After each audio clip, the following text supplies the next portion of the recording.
Hi there, Smart Drivers. Rick with Smart Drive Test talking to you today about traffic safety and finding a job. Actually, we had a couple of questions from Smart Drivers today, so we're going to deviate a little bit and we're going to talk about how to find a job and give some skills for that. And we have other questions. We'll answer those too. Stick around. We'll be right back with that story.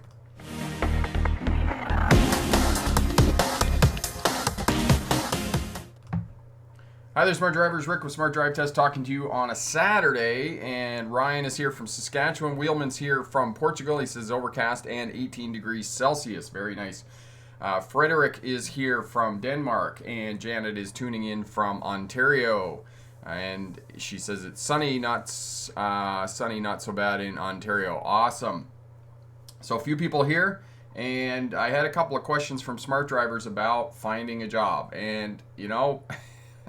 I want to answer this. I want to go over this because, as I have mentioned in previous videos, previous feeds, that one of the courses that I took in my life that was probably the most valuable was learning how to find a job. Because until I actually took the course, until I actually learned that that I needed to find a job and how to find a job, I did not have the skills to be able to find a job. And I sort of thought probably what a lot of other people are thinking in terms of being able to find a job is that, you go to the advertisements, you go to Google, you type in whatever job you're looking for and you apply. And, and the other thing would do that kind of shotgun approach where you just put in resumes and applications to any job that's out there.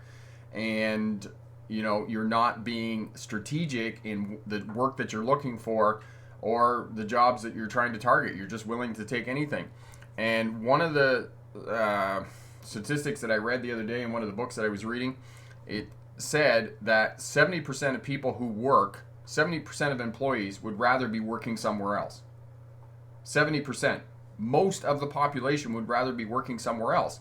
So rather than working at a job that you hate, or are not passionate about showing up, how do you figure out which job that you actually want to be working at? How do you ignite your passion? How do you get excited about getting up in the morning and going to the work that you want to do? Yes, you're not going to find your utopian job that every day you're going to be completely excited about it. It's like doing this, right? Doing my YouTube channel. I mean, I love teaching. I love doing my YouTube channel. I love having all of my smart drivers here and teaching different things and those types of things, but it's work, right? You got to do the work. And what keeps me motivated, especially after 3 or 4 years, the channel's flatlined. We're in a crisis with COVID-19. I learned that the channel is hinged to the DMV testing centers. The DMV testing centers are closed. The channel is basically flatlined. Do I keep doing what I'm doing? Yes, I do, because I'm passionate about teaching. I'm passionate about making you safer, smarter drivers. I'm passionate about getting you a better job. I'm passionate about getting you a job, period. And how do you do that? So that's what I'm going to talk about. So RV care, beautiful day in Dammam, Saudi Arabia. I'll have to look that up, but I bet you it is absolutely awesome. Eric, 66 degrees Fahrenheit, which is about 18 degrees Celsius in Minneapolis, Minnesota there. Awesome. And Carrie is here. Greetings from Minnesota, the land of 10,000 lakes. Yes, it is very beautiful in Minnesota. So let's talk a little bit about getting a job. The first thing you need to do is, if you want to get a better job, know that sometimes, depending on the economy and depending on, how many jobs are available, it can take you some time, and be prepared to spend some time getting a job, and especially if you want to get the job that you want to work at for the rest of your life. It can be a full-time job, and it can be a bit demoralizing, and I think that it's more difficult for men than it is for women, and that's just something that I'm going to put out there. I have read this, that men are very much, their identity is tied to their work. So the longer that men are out of work, the more difficult it becomes for them, and it affects them personally, and they fall into depression and those types of things. And I can speak from personal experience about that as well. That I had places where I was unemployed for a period of time, and that I just it was really tough after a few months when I wasn't getting employment. I wasn't getting the work that I was going to get and those types of things. So, and Eric says, yeah, I'm glad you're sticking around in your channel. And I thank you for that, Eric. Very much so. In just 1 second. What is going on? I had to get paper for my math. I needed more paper. Needed more paper. Okay, well, there's paper right there. All right. I don't see that. What do you need? Nothing. Okay, well, carry on. I had to get my math sheet. They'll be in later on the live stream, but right now they're driving me crazy about whatever they're doing, sneaking around behind the desk. So, okay, so finding a job. The first thing you need to do is you need to go onto the internet and you need to, let's back up. The first thing you need to do is you need to figure out what job you want to do, right? It was, for example, Ryan took retraining to become a CDL driver, to become a truck driver. A few years ago, I became, in 1998, when I took the course to become a driving instructor or become a safety officer, I had to figure out what else I wanted to do, right? How do I get a job as a safety officer? You know, you're getting retrained, you're going back to school. We talked about the story yesterday about my martial arts teacher, coach, his wife went back to university.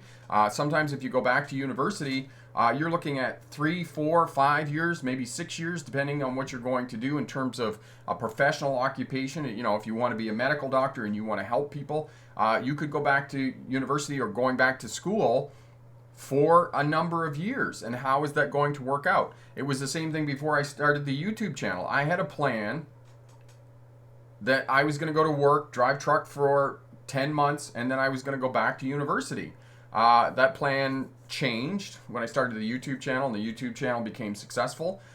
But, you know, you really need to sit down and you really need to hone in on what you want to do. You need to figure it out, because you're not going to be successful, you're not going to be fulfilled if you have this shotgun approach in terms of doing what you want to do, right? If you're just willing to do anything for whatever money, you're not going to be fulfilled for a very long time. You want to figure out what it is you want to do. If you want to work at Walmart and you want to be the greeter at Walmart, then that's what you need to target. That's what you need to focus on. You need to focus on the opportunity. Daddy, do I have to do it backwards also? Yes. Jonathan, greetings. How are you? Carrie says the DMV's open, the testing centers, your channel will skyrocket in views again. And yes, absolutely, Carrie, and I know that. Not only is it going to skyrocket, but we're going to need to hang on really tight to keep up with the amount of work we're going to be doing here shortly. Wheelman, sometimes it helps to have a friend to recommend you for a job. Most companies don't trust new people. Absolutely. Amy, how are you, my friend? Wheelman, and that's the next thing that I'm going to talk about, is exactly what Wheelman is saying here in terms of getting recommendations from other people. Okay, so the first thing you need to do the hard work of, what job do I want to do? Do I have to do retraining, or am I already qualified to do that work? How do I prepare myself for the opportunity for that job? There's a great story. One of the motivational speakers that I was listening to in the 1990s, when I was trying to change my life, to try and move forward, to come off the road as a long haul truck driver and be a driving instructor, was Les Brown. I was listening to Les Brown. Les Brown he said, you know, if you fall down, land on your back, because if you can look up, you can get up. You know, one of the great sayings of life. Les Brown was also a radio DJ host. He wanted to be a DJ, and he didn't know how he was going to do that, but he went home and in his bedroom set up, you know, he created a mock board for being a radio DJ host, and he practiced doing that. And I had the privilege of being in Atlanta, Georgia, and I saw him speak and talking about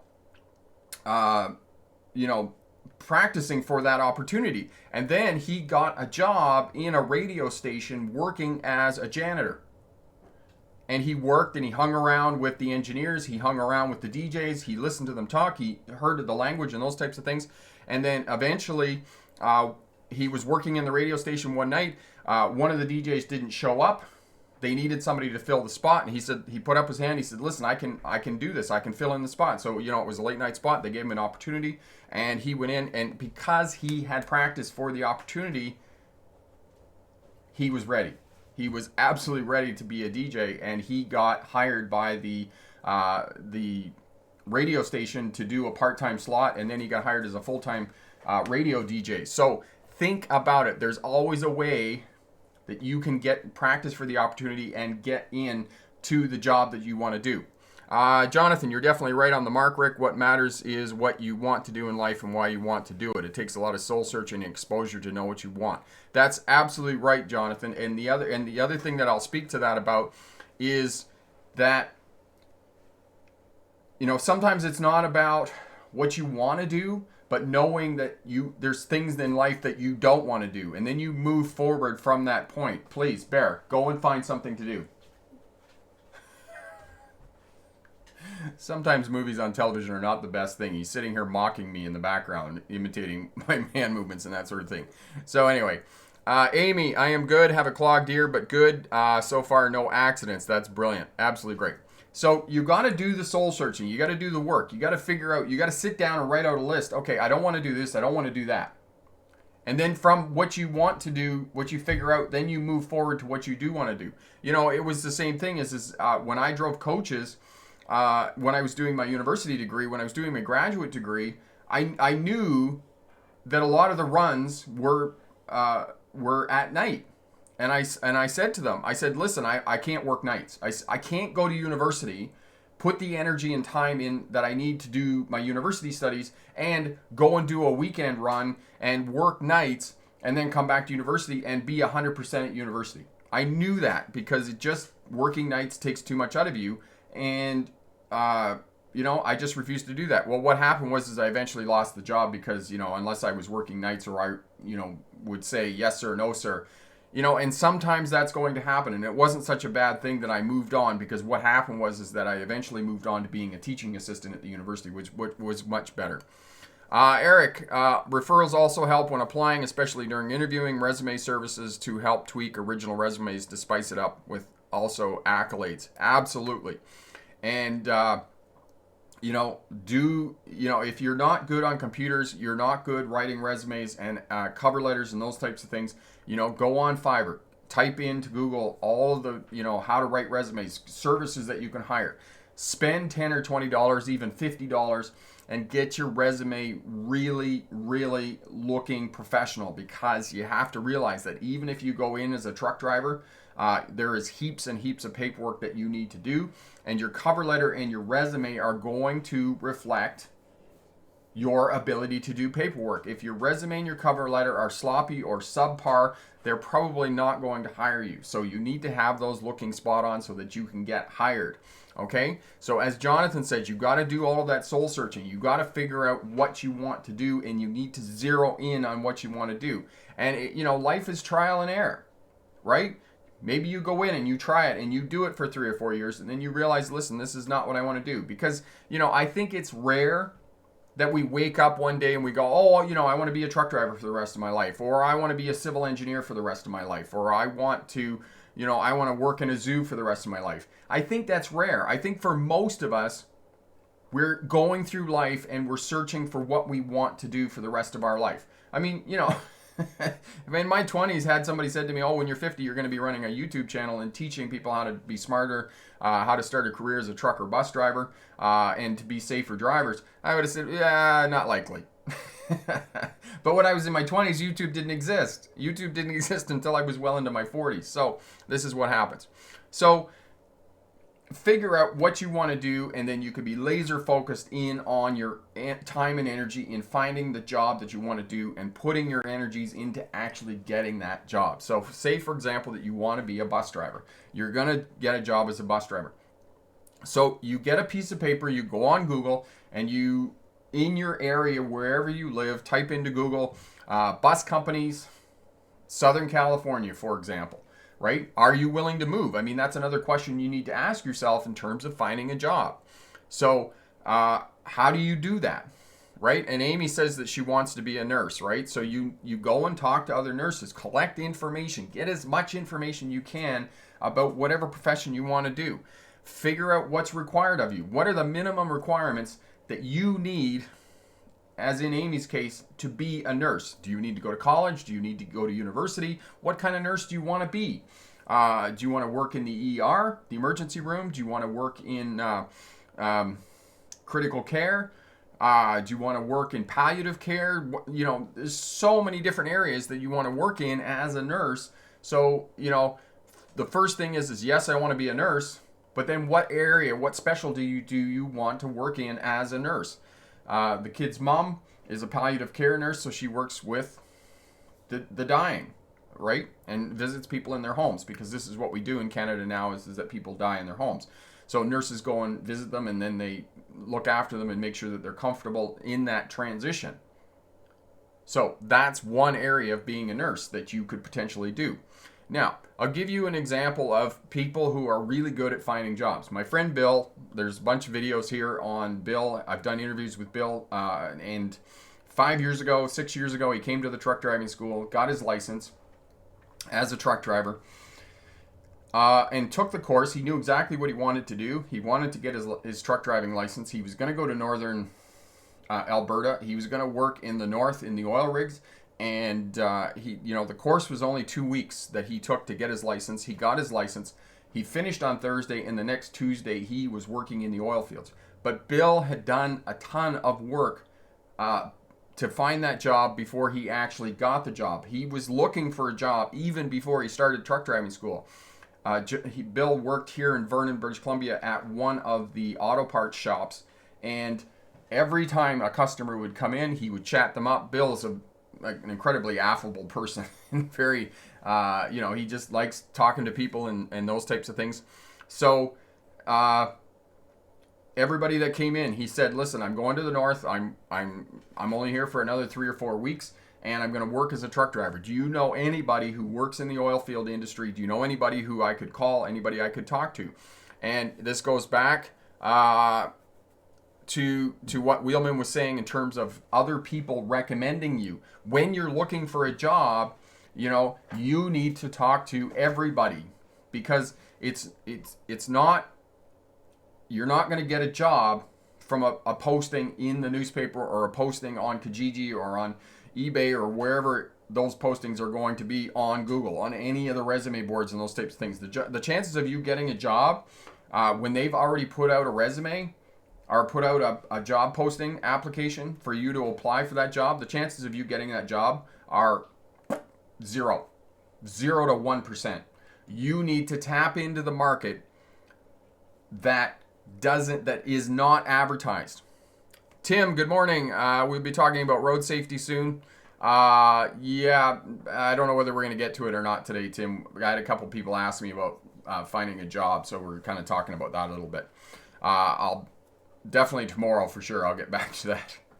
Okay, so once you figure out what you want to do and you start doing job search and you start talking to people, then you definitely need to talk to as many people, tell people what you're doing, tell people what you're looking for, because it's not going to be the person you're talking to. They're going to know somebody who's working in the industry and that is there, and you can call that person and talk to them. So the person that you're talking to is simply going to be a connection to another person who is actually going to get you the job that you want to do. So that's what you need to do. You need to network. You need to talk to as many people. And the other thing you need to do is you need to get on the phone and you need to cold call these companies. You need to ask them, thanks Tim, all the best. You need to ask those people,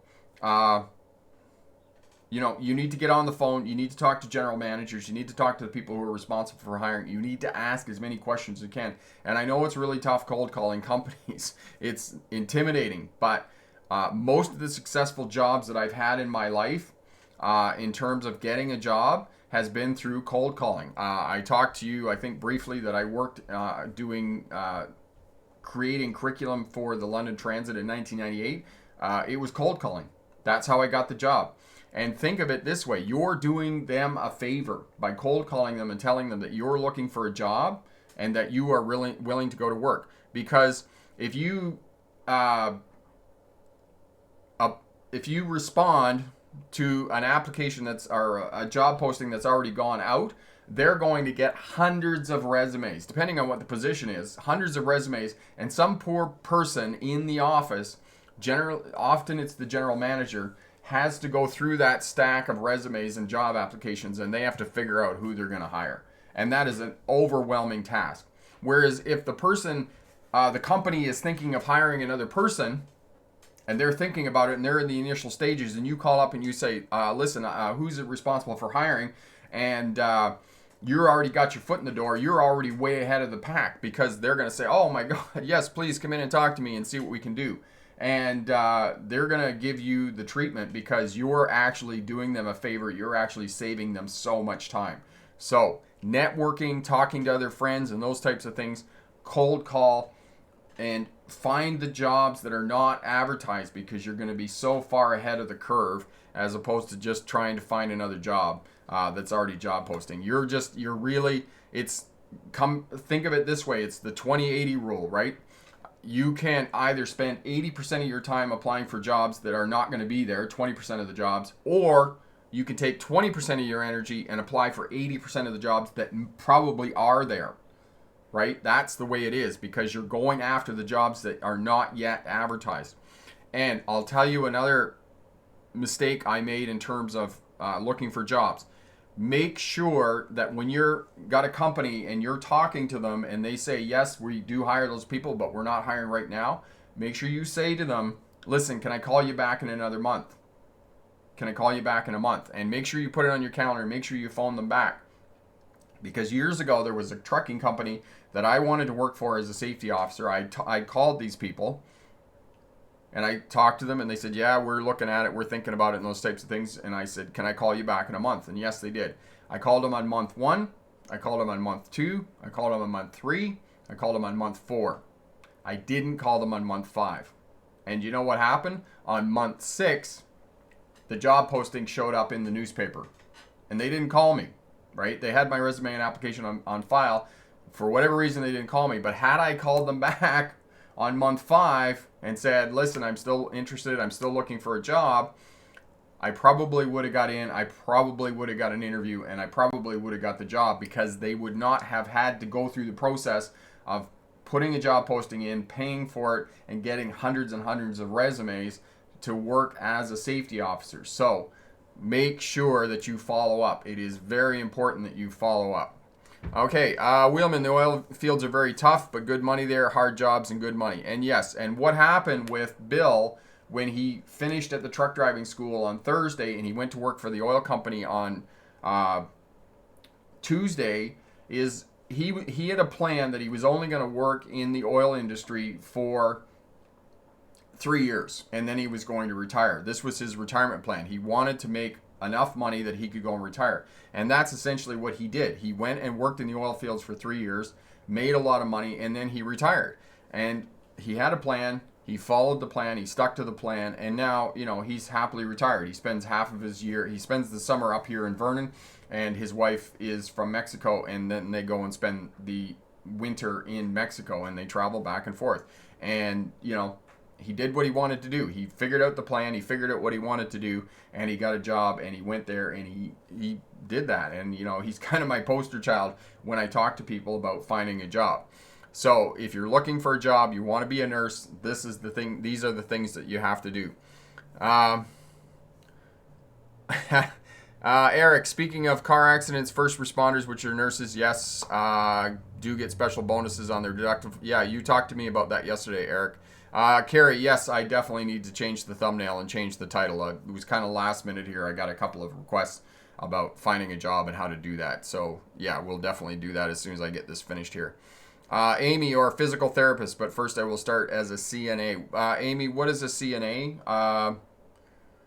If you want to be a nurse, a physical therapist is something completely different from a nurse. And if a nurse is really what you want to be, then I would encourage you, I would counsel you, focus on being a nurse, focus in on doing that, okay? Because, you don't have your energy in this shotgun pattern. This is the mistake that a lot of people make in terms of figuring out what they want to do with their life, is they got their energy all over the place and they're not laser focused in on exactly what they want to do. So do that. Just figure out what you need to do in terms of a nurse and do that.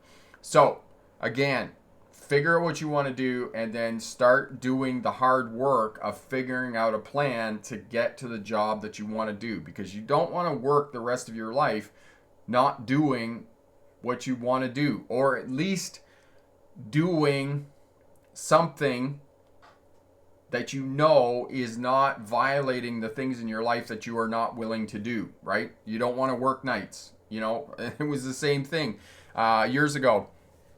Okay, certified nursing assistant. Okay, thanks, Eric.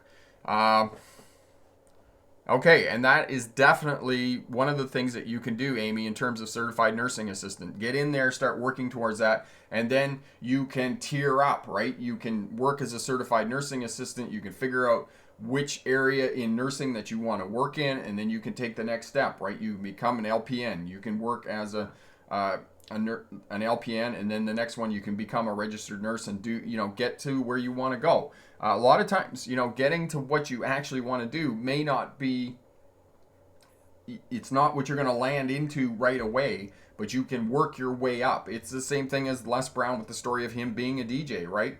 He practiced at home. He practiced for the opportunity. He got in as a maintenance staff at the radio station.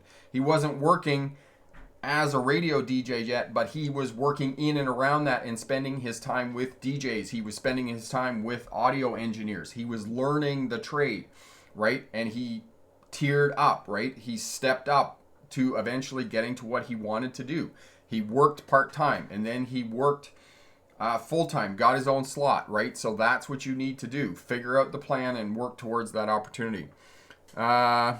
Pennsylvania, what you are hearing in the newspapers or local television news reports is that empty freeways, speeding. Yes, there is a lot of speeding on freeways and other roads and those types of things right now. Epic. That's not surprising. That is not surprising at all. All right. So figure out what the job is that you want to do. Figure out how to get there. Work towards the opportunity and tap into all of the jobs that are not advertised. Get in touch with the companies. Amy, I practice on my mom. There you go. Excellent. So you're practicing for the opportunity. And if you have any questions at all about finding a job, how to write a resume, how to write a cover letter, and just one other piece, in terms of following up, as I said, make sure that you follow up. So if you go to a company and you put in your resume, you put in your application, make sure that you follow up. You call the company, you get in touch with the person who's responsible for hiring and say, listen, yesterday I submitted my application, my resume, and my cover letter. Did you receive that? Could you tell me when I could expect a decision on this job posting? And they'll say next week or whatnot. And it's like, if I don't hear from you, can I follow up next week? And they'll say, yes, you can follow up next week. And you call them back. And the other strategy that you can use is that when you call up the company and you say, listen, can I submit my application, my resume and cover letter? And they'll say, yes, you can. And you say, listen, can I drop it off? And they'll say, yes, you can. And you drop it off and you make sure that the person is there. You get all dressed up, for the job that you're applying for, and go in and drop it off. Okay? That's a mini interview for you. It's a 2-minute interview because you're going to go in, you're going to meet the person, you're going to give them your cover letter and your application, and you're going to talk to them face to face. That is another way that you can do that. Okay?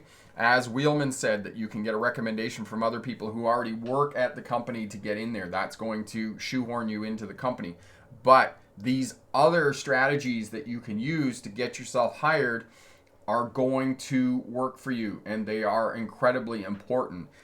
That showing up and handing in your application to the person who's responsible for the hiring is going to move you way ahead of the slush pile. And what I mean by the slush pile is that when they put out a job posting for applications, they're going to get 100, 200, 300 applications. If you go in and actually hand it in to the person who's hiring, the person can now put a face to your application, and you are not going to get into that goofy slush pile that so many people do not want to be into. All right? We'll try this because I email my resume to them, but I don't get a call for an interview. And that's exactly, Ryan, that's why you don't. Because if you just email them, you're now in the slush pile. Right? And they completely forget who you are. They don't even know who you are. Whereas if you take your application and you go in and hand it to the person who is responsible for hiring, they know, they can now put a face to your name. And once they can put a face to your name, it's less likely that you're going to end up in that slush pile that's just going to be pushed off the desk into the rubbish bin. All right? Wheelman, I would cold call too, and sometimes employers are short of manpower and require your immediate assistance. Grasp the opening and prove yourself. Absolutely, Wheelman, that's exactly it. Make a list of the companies that you potentially could work for. Call them up. Ask who does the hiring for truck drivers. And, you know, they'll have a recruiting department. They'll have a general manager. They'll have an operations manager. Whoever that person is, figure out who that person is and address your cover letter to that person.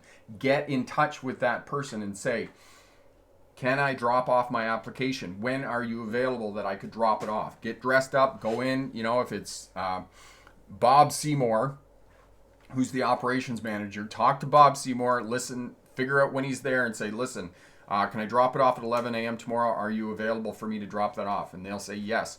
And you have to be a bit pushy with these people, right? And the last piece of advice I'll give you in terms of finding a job, do you want to work at the company, right? You don't necessarily have to work at the company. It's the interview process is a reciprocal process, right? Don't just take any job. Yes, in the beginning of truck driving or beginning of nursing or whatever, you need to get a bit of experience to figure out what you want to do. However, if the company isn't the company that you want to work for, then go and work somewhere else. Go and put your energy somewhere else. Okay? So know that maybe this isn't the company that you want to work for. Maybe you meet Bob Seymour and he's a complete tool and you're like, God, I couldn't imagine working for that person. I've had places like that. You don't need to work there. If it doesn't work for you, don't work there. Okay, go and work somewhere else. All right, Epic.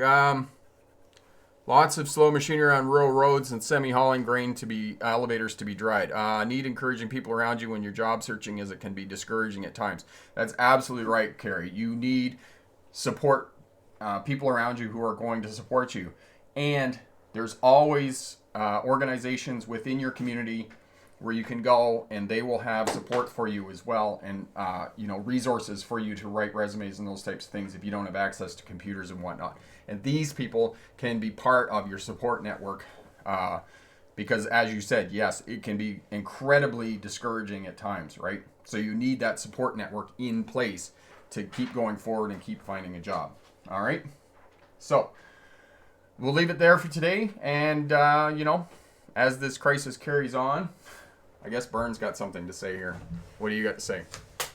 I read a book. No, camera's there. I read a book. You read a book. Which book did you read? 2 books. That's it? That's all you got to say? Is you read 2 books? No. Where did Scout go? She was working on her math. Yeah, she was working on Right. All right. And I tried to clean up my closet, but it was already 11:20. Fair enough. And I was trying to get Dad's attention and showing him that it was 11:30 up there, but he wouldn't look. I wouldn't look at what 11:30 was. I was I trying. actually didn't read a book, Daddy. He actually was just swinging on the bar. Okay, fair enough. I read a book. I kept hearing her stomping. Okay, we'll leave it there. No, we won't. I still have more to say. And what do you have to say then? No, drinking water is not saying something. Okay. Okay. Wait. Wait. What else did we do? We went for a walk this morning and looked at a new house. Yeah, we want to buy a new house. Carrie asked you what books you read. You didn't read a book. Yes, I did. You did. I read an I Spy book. All right. I Spy book. So you're done? That's it? Yeah. Okay. We went for a walk and we walked into the house, and then after that we want to get it, but it's... How much is it, Daddy? It's a lot. How much? 1.3 million. 1.3 million. Yeah, it's a lot. And just so that you don't forget how much it is, I'll write it here. No. Hey. Okay, no. Yeah. We're all done. Yeah. Okay, you're done? Okay. Thanks, everybody. All the best. We'll see you tomorrow at 11. And remember. Pick the bush, not necessarily the right answer. Yeah, okay, with some grizzle. There we go. All the best. Take care. Cheers.